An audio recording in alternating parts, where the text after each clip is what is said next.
Good morning. The pandemic has affected all of us. Personally, I've missed hugging my grandkids for over a year. I've missed the in-person experience of movies, plays, and concerts. I've missed family gatherings at Thanksgiving and Christmas. I've missed the laughter that comes from dining with good friends. I've missed the joy of working with second graders as they discover the joy of reading.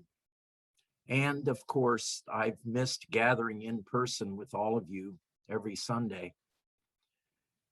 I am confident that these challenges will eventually resolve themselves. But if I look beyond how the pandemic has affected me directly, I can see that there is much to do. My privilege followed me into the pandemic. I did not need to worry about employment, housing, food, healthcare. I did not need to worry about the inability to work from home.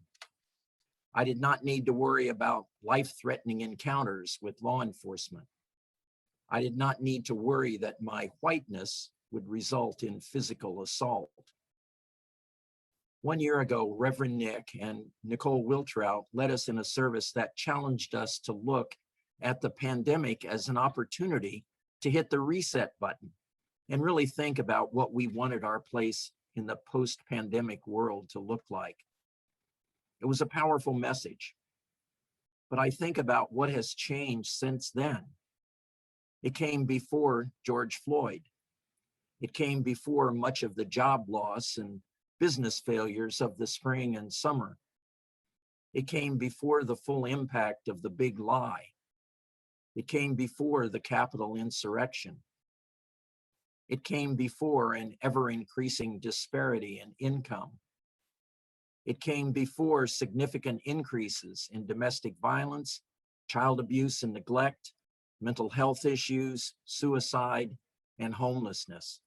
And most importantly, it came before COVID death exploded from 41,000 to the current total of 563,000. Disproportionately affecting marginalized people and people of color.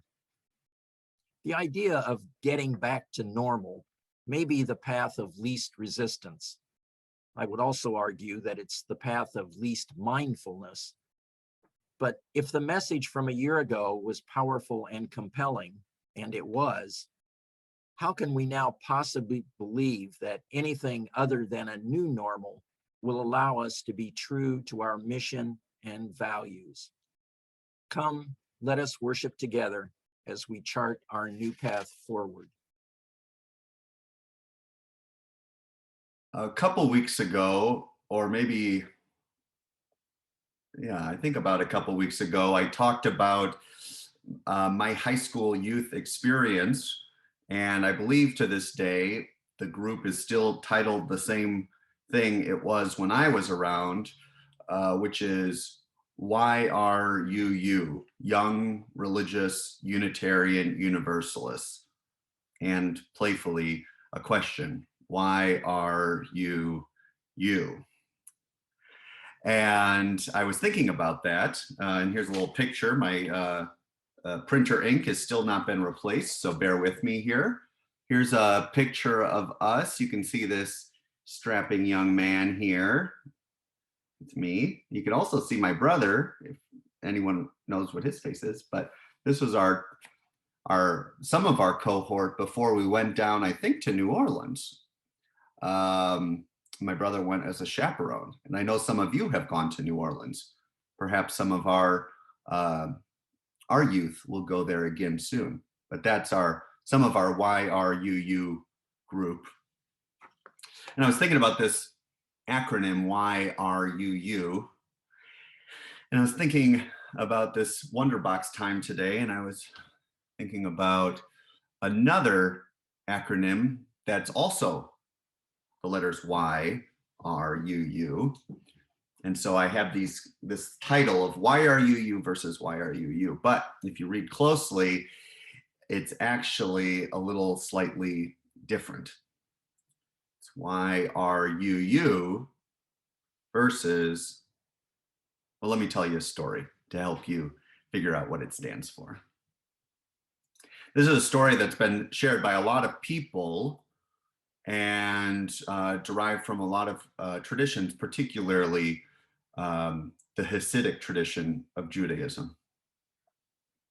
And the story I'm telling today is recounted from a teacher and rabbi and a person worthy of so much learning from, Martin Buber. And this is the story. Martin Buber tells the story of the great Hasidic Rabbi Suzia of Hanipol. On his deathbed, he began to cry uncontrollably, and his students and disciples tried hard to comfort him. Asked him, "Rabbi, why do you weep? You are almost as wise as Moses. You are almost as hospitable as Abraham, and surely heaven will judge you favorably." Suzia answered them, "It is true. When I get to heaven, I won't worry so much if God asks me, 'Suzia, why were you not more like Abraham?' Or 'Suzia, why were you not more like Moses?' I know I would be able to answer these questions. After all, I was not given the righteousness of Abraham or the faith of Moses, but I tried to be both hospitable and thoughtful. But what will I say when God asks me, 'Suzia, why were you not more like Suzia?'" As a teenager, I had a Peanuts cartoon poster which had Linus complain that there is no heavier burden than a great potential. Like all those cartoons, there was great wisdom in those funny sideways comments. But the reality is each of us has great potential. And during this time of the year, we need to think about the answer we might give to the question Rabbi Suzia feared so much. Every human being has unique capacity to add to the world. Each of us can bring love and goodness, creativity, thoughtfulness, human warmth. We don't all need to be great scholars or rise to the top of our profession. We each have potential to be fully present to the world, fully open to the possibilities of relationship with the other. We make our choices every day, waking, as the morning prayer reminds us, with a pure soul that was given to us by God. So in Elul, it is a good time for us to preempt the question of Suzia as we continue to live out our days. How shall we be more fully our best selves? So, what is the other "why are you you"?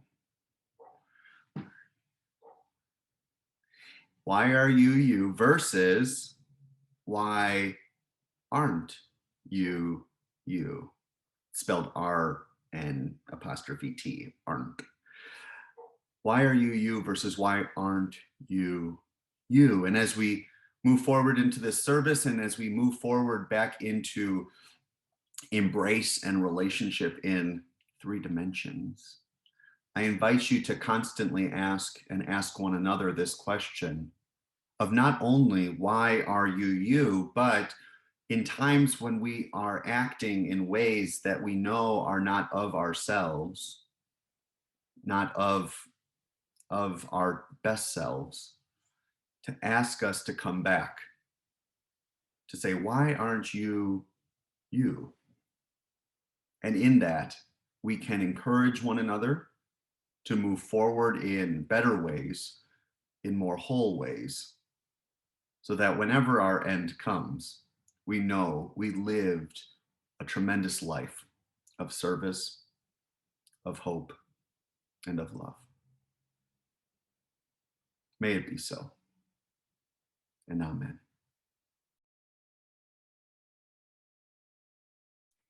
Gaslighting, if you don't know the word, is defined as manipulation into doubting your own sanity, as in, Carl made Mary think she was crazy, even though she clearly caught him cheating. He gaslit her. Pretty soon, as the country begins to figure out how we open back up and move forward, very powerful forces will try to convince us all to get back to normal. That never happened. What are you talking about? Billions of dollars will be spent on advertising, messaging, and television and media content to make you feel comfortable again. It will come in the traditional forms: a billboard here, 100 commercials there, and in new media forms, a 2020, 2021 generation of memes to remind you that what you want again is normalcy.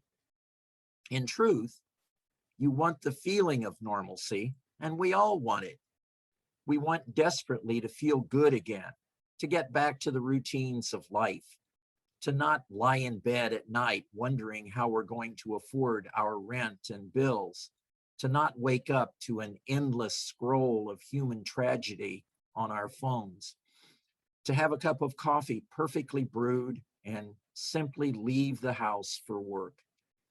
The need for comfort will be real, and it will be strong. And every brand in America will come to your rescue, dear consumer, to help take away that darkness and get life back to the way it was before the crisis. I urge you to be well aware of what is coming. What is about to be unleashed on American society will be the greatest campaign ever created to get you to feel normal again. It will come from brands. It will come from government. It will even come from each other. And it will come from the left and from the right. We will do anything, spend anything, believe anything, just so we can take away how horribly uncomfortable all this feels. On top of that, just to turn the screw that much more, will be the one effort that's even greater: the all-out blitz to make you believe you never saw what you saw. You didn't see inequality. You didn't see indifference. You didn't see utter failure of leadership and systems. From one citizen to another, I beg of you, take a deep breath, ignore the deafening noise, and think deeply about what you want to put back into your life. This is our chance to define a new version of normal, a rare and truly sacred, yes, sacred, opportunity to get rid of the bullshit and to only bring back what works for us, what makes our lives richer, what makes our kids happier, what makes us truly proud. I am afraid of nearly everything: of darkness, hunger, war, children mutilated. But most of all, I am afraid of what I might become: reconciled to injustice, resigned to fear and despair, lulled into a life of apathy. Unchain my hope. Make me strong. Stretch me towards the impossible, that I may work for what ought to be: the hungry fed, the enslaved freed, the suffering comforted, the peace accomplished. This past year has been filled with a lot of emotions, highs and lows, joys and sorrows, and among them, for me at least, one emotion rises above: fear. I don't always like to admit it, but I get fearful at times, worried, anxious, like you. I wondered to myself this past year, when will this end? Or will it ever end? That fear of this never before experienced pandemic that has challenge the very core of our human existence, our sense of community, our values and vision as a congregation, a nation, and world.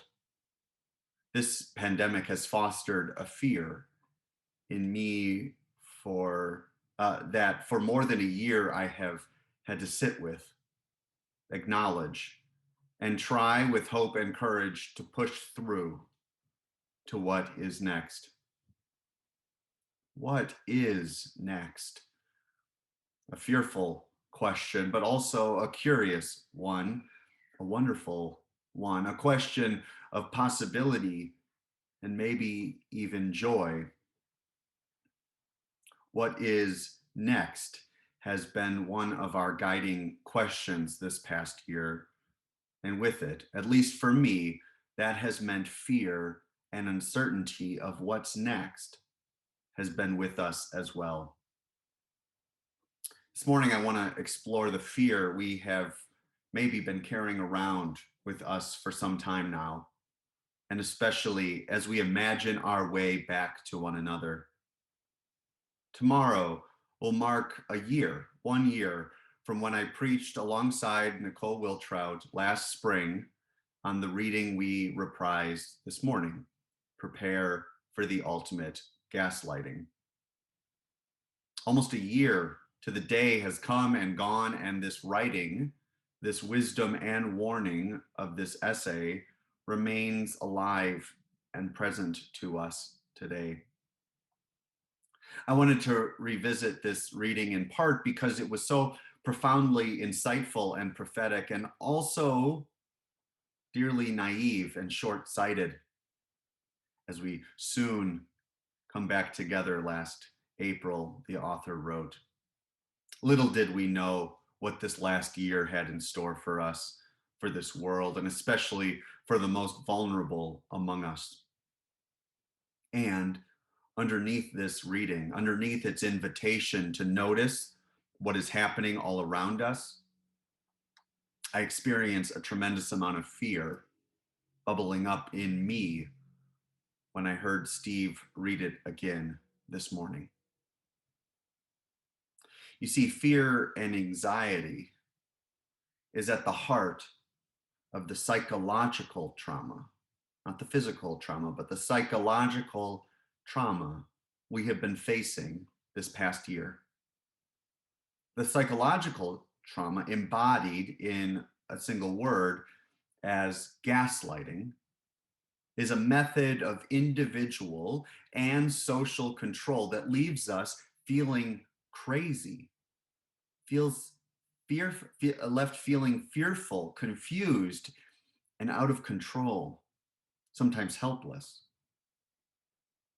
The absurdist, surrealist life we have been living this past year cannot be separated by the constant onslaught of forces that have tried to convince us that this is all just in our heads, that this pandemic is overblown, that the economic life of this country is more important than the human lives of this country, that liberty is more important than public health, that human casualty is unavoidable rather than a political choice, and that a shot or two in the arm will make it all better.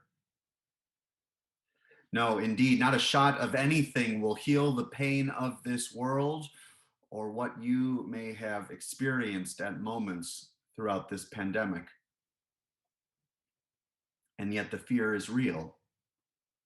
The trauma is real. And the longing, the allure, the desperation to get back to normal is growing more and more deafening by the day. I never liked cliches, although as a minister, I tend to use them a lot. But you know that one, the one that suggests that it is darkest just before the dawn? You've heard that one? Regardless of its astrological or scientific truth, it sure does feel that the last few weeks have been as difficult or even more difficult, oddly, than let's say, the few months prior to that. It is like the closer we are to leaving this chapter of our lives, the harder and the hardest it has been to get to the door. Why is that? The closer we get to the end, it's harder to just turn the doorknob and walk out. Why is it so hard to move forward, to take that leap, to create a new normal, an ever new normal, an ever new becoming, to become who we must be in 2021 as an individual and as a country, as a congregation as well? It probably has to do with many factors, but one of the big ones in my mind is fear. Fear of the unknown, yes, fear of another pandemic, and fear of how we and the world have changed during this year. I think the first two feel pretty logical. Fear of the unknown, fear of the pandemic. Those make sense to me. But I was surprised to consider in writing this sermon this other fear, this fear of what I or you or we, what this world has become over the past year. In our second reading, the anonymous author writes of very common and horrific things to fear, such as war, hunger, and children being harmed, but then goes on to write, but most of all, I am afraid of what I might become, reconciled to injustice, resigned to fear and despair, lulled into a life of apathy. I so resonate with this fear and occasionally have shot up in the middle of the night wondering if my nightmare was real or if I was still in that horrible state of slumber, wondering if I have become reconciled to injustice, resigned to fear and despair, or lulled into a life of apathy. I cannot imagine a more nightmarish existence as a Unitarian Universalist minister.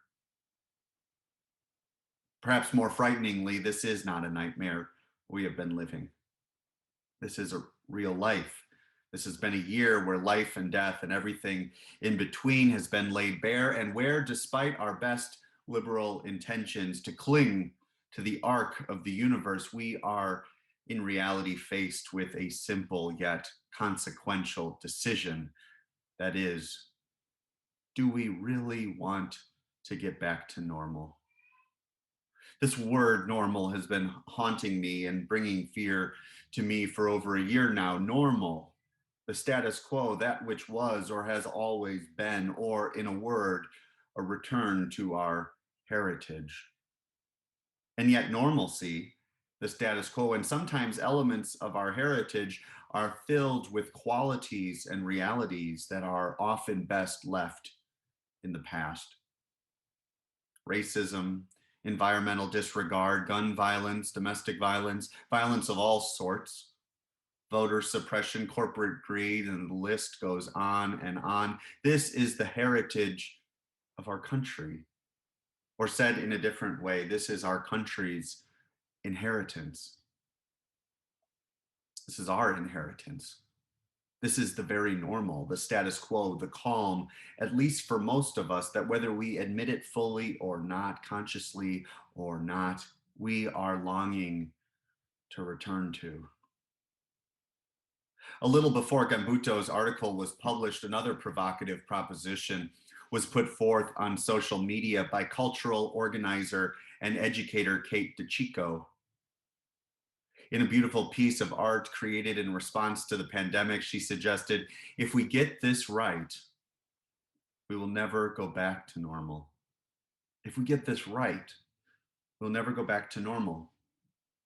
In my sermon on April 24th or April 19th of this last year, I spoke to the invitation this offered us to consider as Unitarian Universalist. I wrote, if we get this right, if we face this pandemic in a particular way, if we realize what is being revealed, because there is so much that is being revealed these days, it is in fact an apocalyptic time, which from its etymological root means to uncover that which is happening around us, which we can see, and that which we cannot see. And I stand by those words, that very difficult proposition that if we do those things, we may be able to not go back to normal, but to create something wholly new. This has been a time of realizing, of seeing more clearly, of not being gaslit, but a time where a candle of truth has been set ablaze of what our world is not only becoming, but also what it has been for such a long time now. The fear, of course, is that when we come back together, we forget the work we have to do. The fear, of course, is that when we come back together, we assume that our work is done, or our mission accomplished, or our ends achieved. But I believe another force will pull back the mirage of progress from our eyes, and we will return renewed in our passions, our commitments, and our longing for creating the beloved community, not only for ourselves, but for this fragile and broken world in which we live. I think the biggest factor in all of this is admitting our fears. The fear that it might become worse before it gets better. The fear that what is becoming all around us might be too overpowering for our hopeful visions of the future. The fear that we might have felt on so many levels this past year, or we might feel this morning.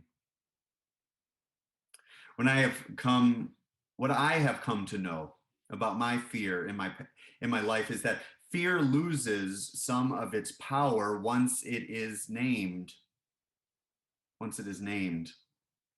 This is similar to the situation of admitting one is in a toxic relationship or marriage, or in a bad workplace, or an unhealthy situation of any kind. Indeed, it is in the naming that I am afraid, that I am not making this up, that I did indeed see what I saw, read what I read, feel what I felt, that it is in this acknowledgement that our heart and the heart of this world can discover hope once more. The second reading offers this path forward toward peace and wholeness. And I invite us to consider this prayer to unchain my hope, make me strong, stretch me towards the impossible, that I may work for what ought to be, the hungry fed, the enslaved freed, the suffering comforted, the peace accomplished. May our hope truly become unchanged. May we, in our becoming more mobile, becoming more connected, becoming more active in the months to come, unchain our hope that has been bogged down by virus and fear, so that we may stretch and stretch and stretch some more toward not what once was, not to the normal of yesteryear or the new normal of this year, but to the impossible before us, to the impossible becoming, emerging in us, through us, and all around us. May our fear be the key. May our fear be the key to unchanging our hearts and our hope for the journey ahead. May it be the key to open the door and move forward together. May it be so. And amen.